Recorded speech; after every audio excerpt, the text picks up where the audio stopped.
우리 옆에 있는 분들에게 축복하는 시간 같습니다. 사랑하고 축복합니다. 예수님만 자랑합시다. 오늘도 예수님만 자랑하고 예수님만 사랑하다가 하나님 앞에 나와서 예배를 드리는 여러분 모두에게 하나님께서 함께해 주실 줄로 믿습니다. 또 하나님께서 은혜로 채워주실 줄로 믿습니다. 또 평강으로 채워주실 줄로 믿습니다. 사랑으로 채워주실 줄로 믿습니다. 그래서 예배 드릴 때에 여러분의 문제를 해결받고 돌아가시기를 바랍니다. 어떠한 문제가 있든지 간에 이 시간 주님 앞에 다 맡기고 주님께서 주시는 그러한 은혜 가운데 축복 가운데에 돌아가서 한 주간 동안도 기쁨으로 살아가는 여러분이 다 되시기를 바랍니다. 자, 오늘 이 본문의 말씀은 우리가 너무 잘 알고 있는 말씀. 그래서 이 말씀은 이 성탄절기가 되면은 꼭 한 번 이상은 우리가 들은 말씀이 바로 이 동방박사에 대한 말씀입니다. 이 동방박사가 별을 보고 예루살렘에 도착하여서 예루살렘 궁정에 들어가서 유대왕 헤롯 왕을 만났습니다. 유대왕 헤롯 왕을 만나서 유대인의 왕이 이곳에 탄생했는데 어디 있느냐라고 하는 질문을 했습니다. 질문을 한 이후에 헤롯 왕이 가르쳐준 이러한 베들레헴에서 그리스도라고 하는 구세주가 유대인의 왕이 날 것이라고 예언되어 있다라는 말씀을 가지고 동방박사가 베들레헴에 가서 황금과 유향과 모략을 예수님께 예물로 드렸다라고 하는 말씀을 우리가 읽은 것입니다. 성탄절기를 맞이할 때마다 동방박사들의 이야기가 나오는데 동방박사들이 몇 명이 왔느냐라고 하는 것은 성경에 거론되고 있지 않습니다. 그런데 성탄 추리를 하면은 그곳에 꼭 동방박사 셋을 세워놓습니다. 왜? 황금과 유황과 모략을 가지고 왔다. 그래서 동방박사 3명을 세워놓는데 성경 어디에도 3명이 왔다라고 하는 말이 아니라 동방박사들이 복수를 사용하고 있는 것을 보게 됩니다. 중요한 것은 그들이 왜 이와 같이 예루살렘에서 와가지고 헤롯을 만났느냐, 그리고 베들레헴에서 예수님에게 왜 예물을 드렸느냐 하는 것이 중요한 말씀입니다. 이 시간 본문의 말씀을 보면서 동방박사들이 아기 예수께 드린 예물의 의미가 무엇인가를 생각하면서 우리가 성탄절을 맞이하여서 어떤 예물을 주님 앞에 드려야 할 것인가를 나누며 은혜를 받는 시간이 되기를 원합니다. 자, 그러면 동방박사들이 아기 예수님께 드린 예물의 의미가 무엇입니까? 오늘 이 말씀에 보면 제일 먼저 황금에 대해서 말씀을 드리려고 하는데, 이 황금은 왕에게 드리는 예물입니다. 동방박사들이 베들레헴에서 마리아의 집에 들어가서 아기 예수께 황금을 드렸다라고 하는 이러한 말씀은 아기 예수님께서 유대인의 왕일 뿐만 아니라 만왕의 왕으로 이 세상에 오셨다, 세상을 구원할 구세주로 오셨다라고 하는 것을 믿고 황금을 드린 것입니다. 당시 동방이라고 하는 것은 이쪽 우리 아시아 쪽을 얘기하는 것이 아니라 바벨론 대제국과 메데 파사 이 지역, 그 지역을 동방이라 이렇게 불렀습니다. 그곳에서 별을 연구하다 보니까 별 하나가 이상한 별이 하나 떠 있는데 그 별을 보면서 아하, 저게 유대의 왕으로 오실 이러한 표를 증거하고 있는 거구나. 그래서 그 별을 따라서 이스라엘에 오게 된 것입니다. 이스라엘에 와서 저들이 유대인의 왕으로 오신 예수를 찾기를 원했던 것이지요. 그리고 예수님 앞에 예물을 황금으로 드렸다라고 하는 이 말씀은 예수님을 왕으로 믿고 이와 같이 예물을 드렸다라고 하는 말씀입니다. 당시에 동방 박사들이 헤롯 왕이 머물고 있는 예루살렘 궁전에 왜 들어갔을까? 여러분 많이 생각하셨을 거예요. 당연히 유대인의 왕으로 태어난 이러한 아기는 왕궁에서 태어나지 어디에서 태어나겠느냐, 당연하게 생각을 하고 동방 박사들이 예루살렘 궁전으로 들어가서 유대인의 왕으로 나신 이가 어디 있느냐 이렇게 물어보았던 것입니다. 어떻게 보면 헤롯 대왕에게 유대인의 왕으로 지금 당신의 가정에 태어난 왕을 우리가 경배하기 위해서 왔습니다라고 하는 말과 같습니다. 그런데 그 말을 들었던 헤롯 대왕은 깜짝 놀랐습니다. 왜요? 헤롯은 다윗의 왕가가 아니었어요. 후손이 아니었어요. 에서의 후손이었고 에서의 후손 가운데에도 이두메라고 하는 그러한 자손의 후손이었어요. 그러니까 헤롯은 왕이 될 수 없는 사람이에요. 이스라엘은 다윗의 왕통을, 이 혈통을 가진 자들이 왕위를 물려받았거든요. 왜? 하나님께서 다윗에게 언약을 주셨지요. 그 언약은 뭐예요? 다윗의 왕위가 영원토록 끊어지지 아니하리라고 하는 말씀을 주셨어요. 그런데 로마 제국이 이스라엘을 다스리고 있을 때에 갑자기 헤롯이 이스라엘을 다스리는 분봉왕으로 이와 같이 오게 된 거예요. 그는 굉장히 정치력이 좋은 사람이었어요.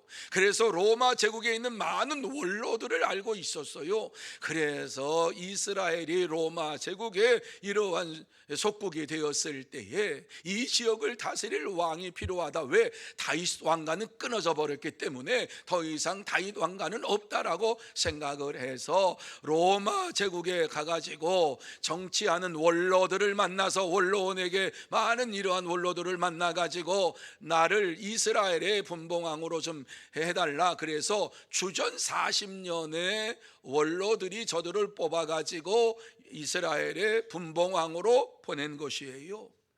이스라엘 백성들은 헤롯을 왕으로 여기지 않았어요. 왜? 다윗의 혈통도 아니고 갑자기 어디서 나타난, 그것도 로마, 가장 싫어하는 로마 제국의 이러한 분봉왕으로 왔으니까는 얼마나 싫어했는지 몰라요. 그리고 그의 혈통을 보니까 에서의 혈통이에요. 이두메의 이러한 혈통이에요. 왕으로 여기지를 않았어요.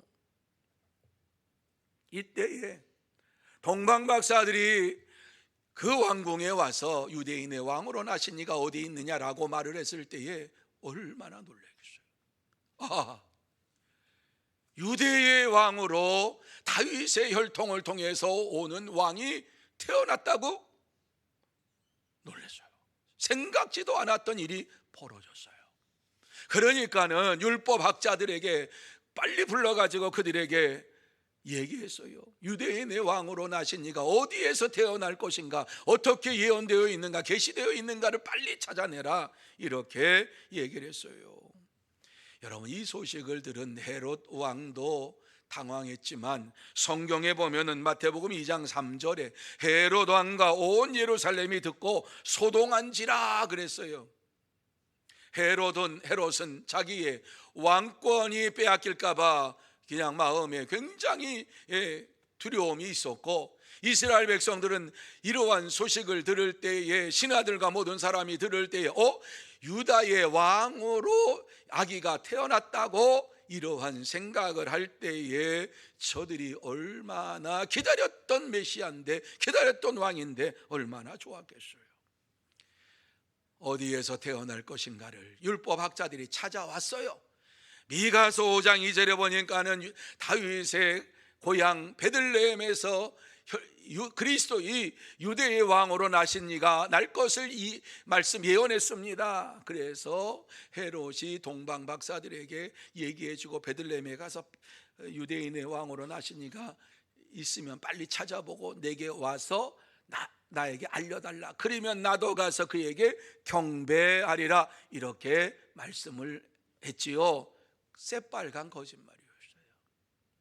자기가 왕권을 잃어버릴까봐 아기 예수가 이와 같이 유대인의 왕으로 태어났다고 하는 아기 예수가 왔다고 하는 이 소식을 듣고서 그를 죽이기 위해서 동방 박사들에게 먼저 앞서 보내고 찾으면 내게서 와 얘기해라. 그럼 내가 가서 그에게 경배하리라. 경배하는 게 아니라 죽이리라. 그러나 동방 박사들은 그를 경배하기 위해서 멀리서 찾아왔어요. 그러면서 예수님이 하나님의 아들이심을 분명히 알고 만왕의 왕이심을 분명히 믿으면서 예수님에게 황금을 드리면서 이 믿음의 예물을 드리면서 영광을 돌렸던 것입니다. 여러분, 동방 박사들이 예수님을 만왕의 왕으로 세상에 오심을 믿고 황금을 예물로 드렸다라고 하는 것이 쉬운 일인가 한번 생각해 보세요. 이스라엘 백성이 아니에요. 그런데 하나님의 말씀을 그들은 알고 있었던 이러한 사람들이 아니었겠는가. 뿐만 아니라 유대의 왕은 세상을 구원할 구세주로 오실 것이라고 하는 사실을 알고 왔지 않겠는가. 예수님을 만나고 예수님을 세상을 구원할 구세주로 믿고 황금을 드리면서 찬양하며 영광을 돌렸어요. 예수님은 만왕의 왕으로 오셨고 다시 오실 왕으로 이 땅에 재림하실 것입니다. 그래서 바울은 디모데에게 편지를 쓰면서 이렇게 편지를 썼지요. 한번 들어보세요. 기약이 이르면 하나님이 그의 나타나심을 보이시리니 하나님은 복되시고 유일하신 주권자이시며 만왕의 왕이시며 만주의 주시오. 이렇게 디모데에게 예수님이 누구신가 하는 사실을 분명하게 말씀을 전해 주었어요. 그는 하나님의 복된 자다, 유일하신 주권자다, 만왕의 왕이시다, 만주의 주시다. 이렇게 분명하게 바울은 예수님이 누구신지를 알고 만왕의 왕으로 오신 분이신 것을 알고서 이와 같이 디모데에게 전했어요. 그렇습니다. 참된 성도는 마지막 날에 예수님께서 다시 만왕의 왕으로 오실 것을 믿고 믿음의 예물을 준비하여서 드립니다. 그러므로 저와 여러분 모두 다 마지막 때 예수님께서 다시 만왕의 왕으로 세상에 오실 때까지 믿음으로 살면서 믿음의 예물을 준비하여 하나님 앞에 온전한 영광을 돌리는 참된 성도, 복된 성도가 다 되시기를 축원합니다. 두 번째로 유향을 드렸다. 이 유향은 제사할 때에 드리는 예물입니다. 그러니까는 오늘 동방 박사들이 유향을 드렸다라고 하는 이 말씀의 의미가 무엇이냐? 예수님께서 대제사장으로서 이 땅에서 하나님 앞에 영광을 돌리실 분이요, 뿐만 아니라 예수님 자신이 하나님이시기 때문에 경배를 받으셔야 할 분이라고 하는 말씀을 주시고 있는 것입니다. 이 유향이 예배 드릴 때에 쓰여진 이러한 향기예요. 향품이에요. 그러니까 제사 드릴 때 쓰여진 향품이에요. 레위기 2장 1절과 2절 말씀에 보면은 어떻게 이 유향을 사용했는가 하는 것을 우리에게 말씀해 주고 있는데 들어보시기 바랍니다. 누구든지 소제의 예물을 여호와께 드리려거든 고운 가루로 예물을 삼아 그 위에 기름을 붓고 또 그 위에 유향을 놓아 아론의 자손 제사장들에게로 가져갈 것이요, 제사장은 그 고운 가루와 한 웅큼과 기름과 그 모든 유향을 가져다가 기념물로 제단 위에 불사를 찌니 이는 화제라, 여호와께서 향기로운 냄새니라. 이렇게 말씀을 해주고 있습니다. 요향을 이와 같이 제사를 드릴 때에 함께 태워서 드리면은 이 향기로운 냄새를 하나님께서 맡으셨다라고 하는 말씀을 우리에게 주시고 있는 것입니다. 누가 이 제사를 드립니까? 제사장만이 이 제사를 드리는 것입니다. 예수님께서 이 땅에 오셔서 대제사장으로 하나님 앞에 영광을 돌릴 것이요, 뿐만 아니라 예수님만이 경배의 대상이라고 하는 사실을 유향을 드리면서 이와 같이 영광을 돌린 것입니다. 그렇습니다. 유향은 오직 하나님 앞에 예배를 드릴 때에, 영광을 돌릴 때에, 제사를 드릴 때에 그 제물 위에 올려놓고 함께 태워서 향기로운 제물로, 예물로 하나님 앞에 드린 것입니다. 바울은 믿음의 사람들 모두에게 이 유향 같은 향기로운 제물로 하나님을 기쁘시게 하는 자가 되라, 이렇게 말씀을 주시고 있습니다. 이 말씀이 빌립보서 4장 18절 말씀인데, 자, 같이 한번 우리 한 목소리로 이 말씀을 읽습니다. 무슨 말씀인지 여러분이 이 말씀을 생각하시면서 함께 읽도록 합니다. 시작. 내게는 모든 것이 있고 또 풍부한지라, 에바브로디도편에 너희가 준 것을 받음으로 내가 풍족하니 이는 받으실 만한 향기로운 제물이요, 하나님을 기쁘시게 한 믿으시면 아멘.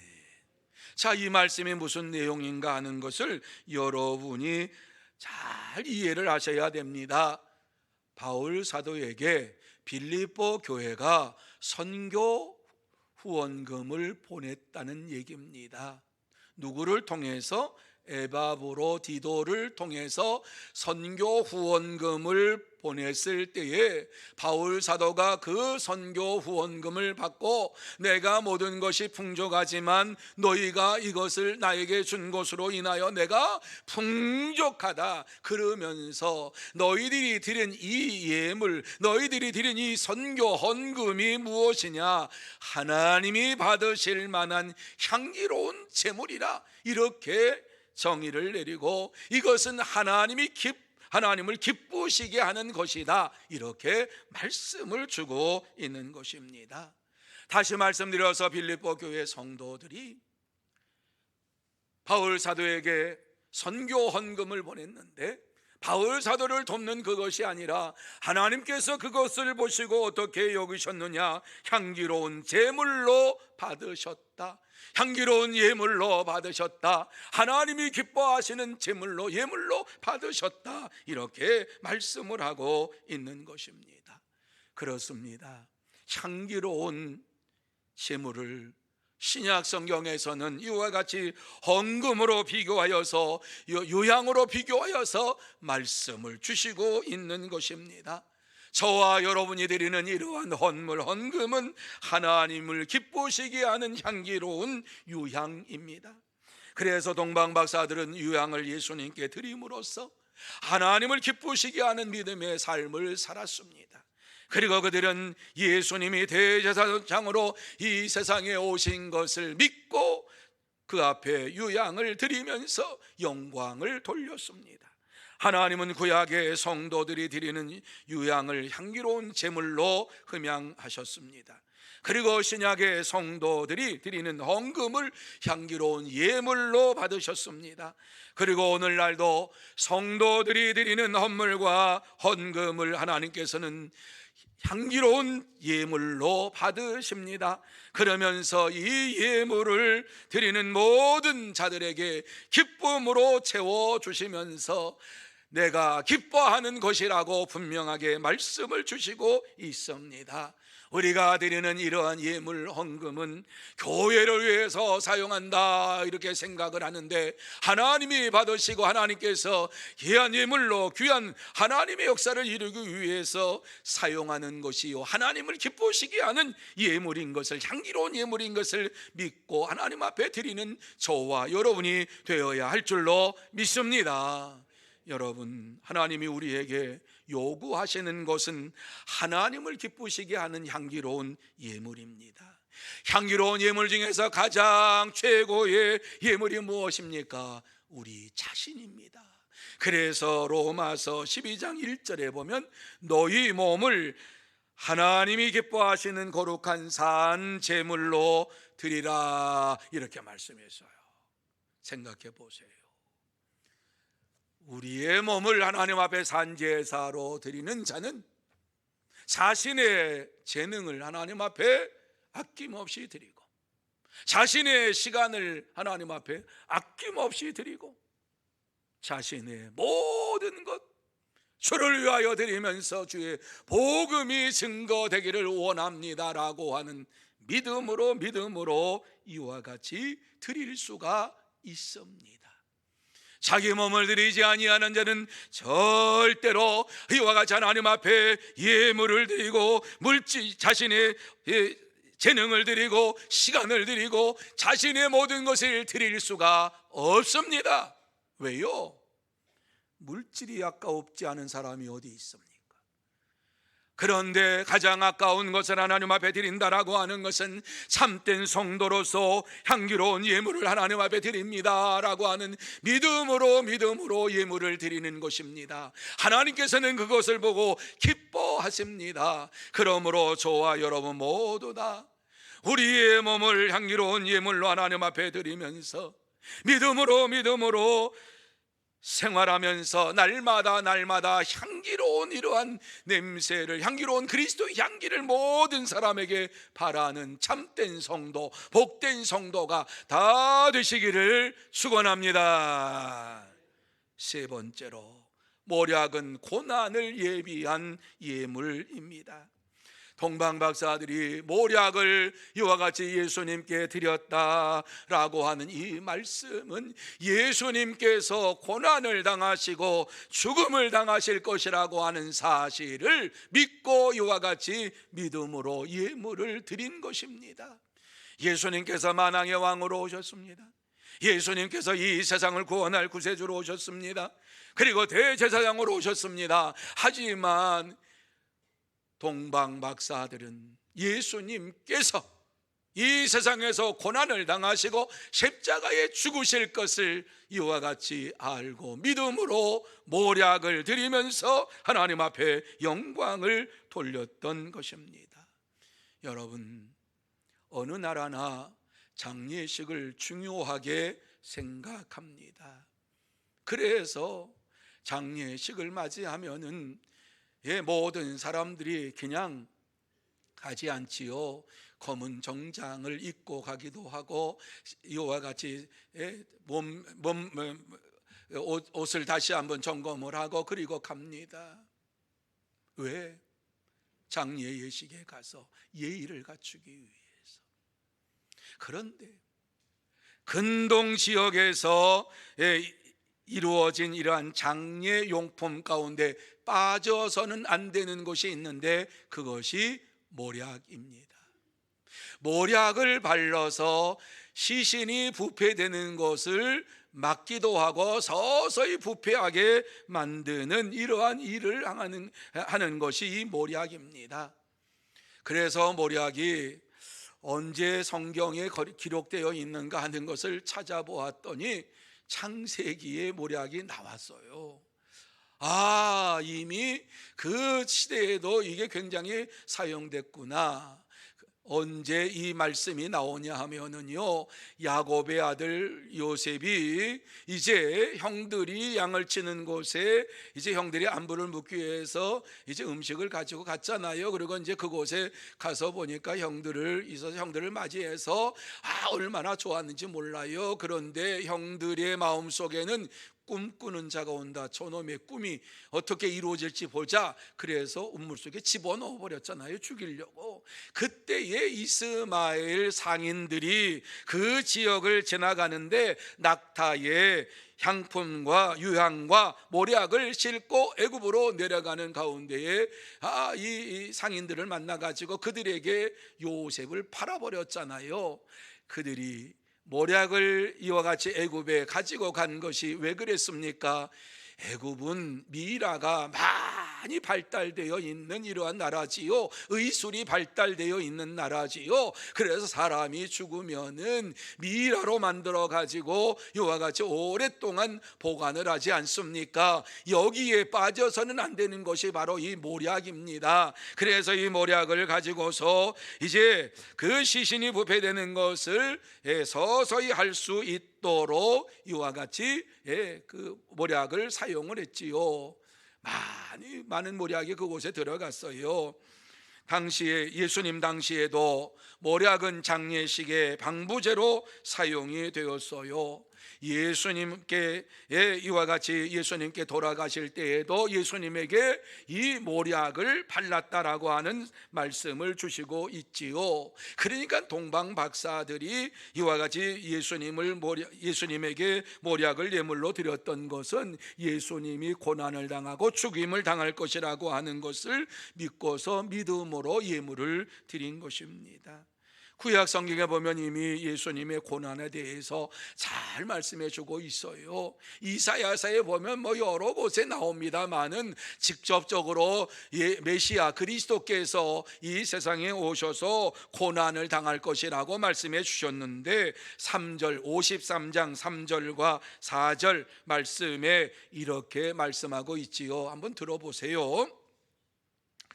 그는 멸시를 받아 사람들에게 버림받았으며 강고를 많이 겪었으며 질고를 아는 자라.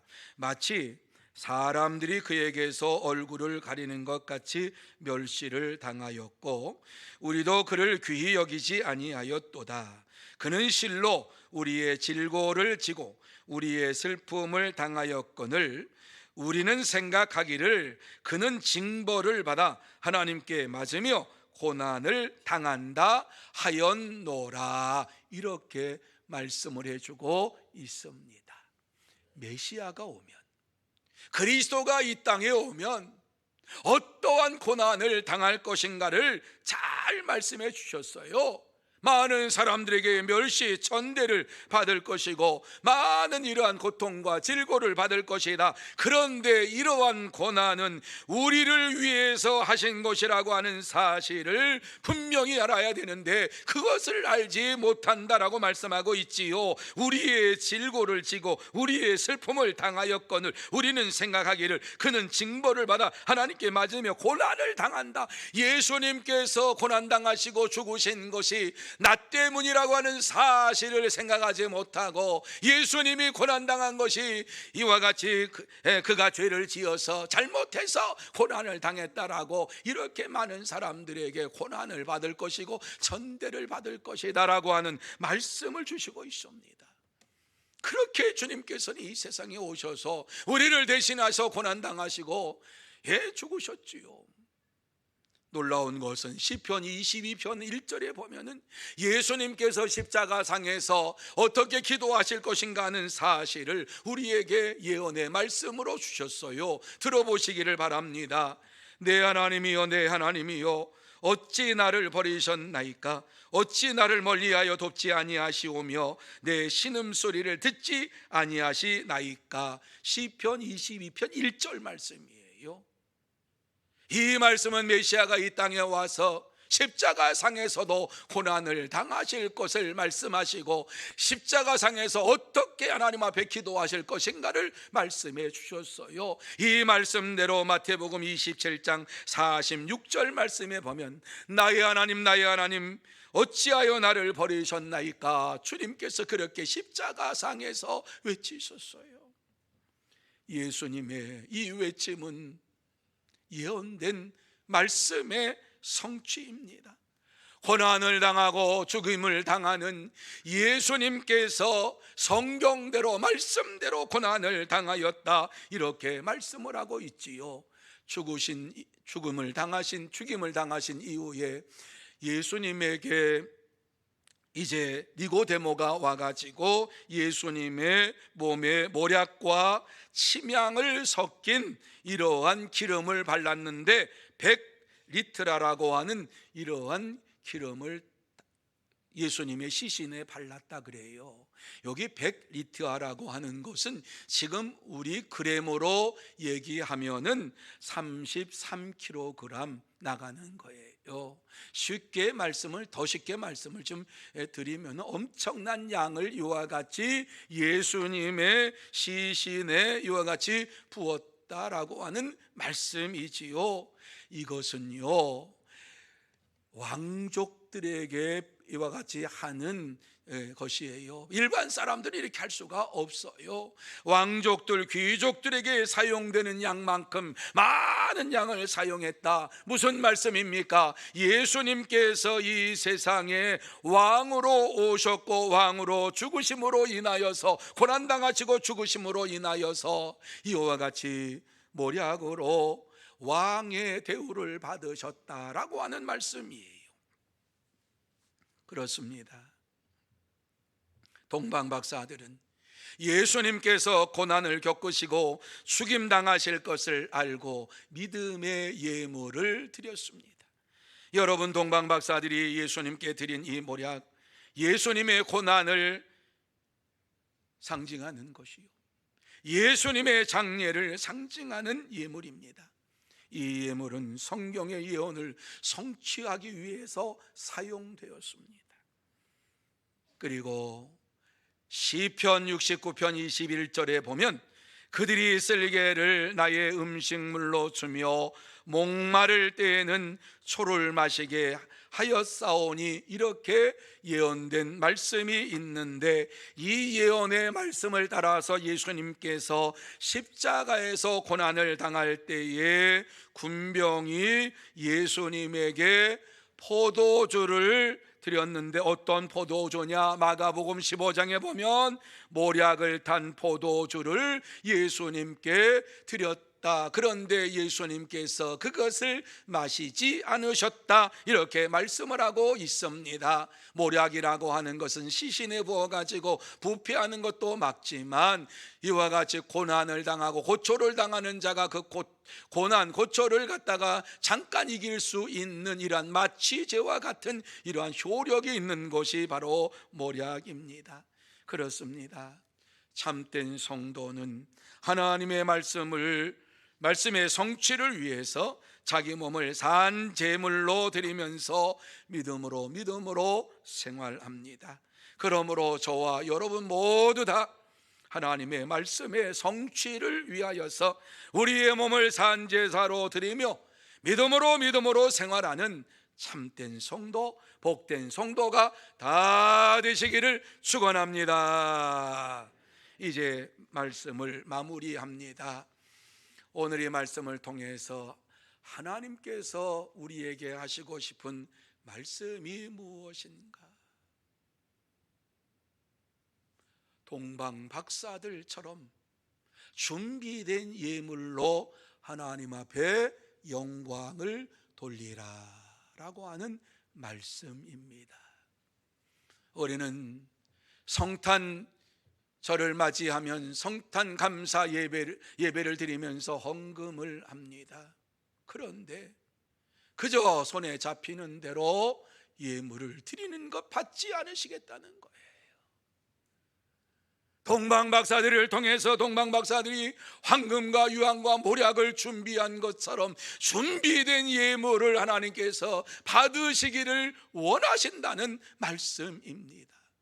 누가 하나님 앞에 이와 같이 준비된 예물을 드릴 수가 있습니까? 하나님을 사랑하는 자, 하나님을 믿고 예수 그리스도께서 나의 구세주가 되시고 나의 하나님이 되심을 확실히 믿는 자가 하나님 앞에 귀한 예물로 영광을 돌릴 수가 있습니다. 나의 물질, 나의 모든 것 주님 앞에 드린다고 하는 것이 쉬운 일이 아니지요. 아까워요. 꼭 11조를 해야 돼. 아까워요. 내가 번 돈인데, 내가 벌었는데 물질에 대해서 아까워하지 아니하는 사람이 한 사람도 없어요. 그렇지만 나를 구원해 주시고 나의 죄를 용서해 주시고 나를 이와 같이 하나님의 자녀로 삼아 주셔서 영원한 천국에 들어가게 하신 주님의 그 은혜를 생각할 때에 나의 모든 것 주님의 것입니다. 모든 것이 주님께로 왔고 주님께로 돌아가는 줄 믿습니다. 믿음으로 예물을 드리며 하나님 앞에 영광을 돌립니다. 영광을 돌리는 이러한 자들에게 심령 속에 하나님께서는 큰 은혜와 기쁨으로 채워주실 줄로 믿습니다.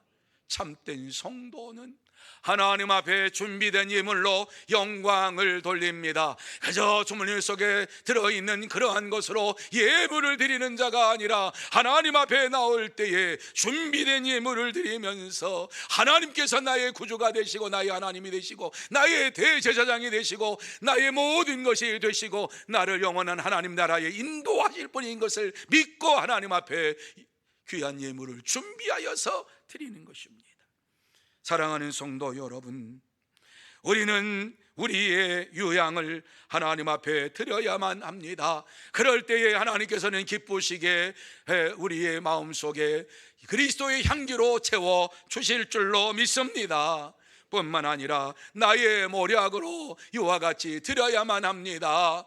나의 죄를 용서해 주신 분이 예수님이신 것을 알고 주님께서 영광 받으시옵소서. 이와 같이 귀한 모략의 나의 모략의 예물로 하나님 앞에 영광을 돌려야만 합니다.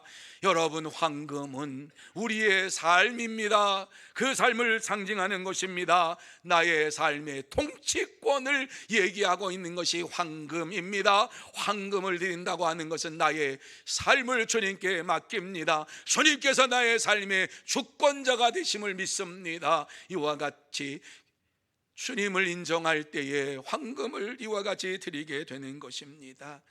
다시 한번 저와 여러분이 준비된 예물을 하나님 앞에 드림으로 인하여서 기쁨이 우리의 심령 속에 차고 넘치고 감사가 차고 넘치고 찬송이 차고 넘치는 이러한 믿음의 삶을 사는 저와 여러분이 되어야 할 줄로 믿습니다.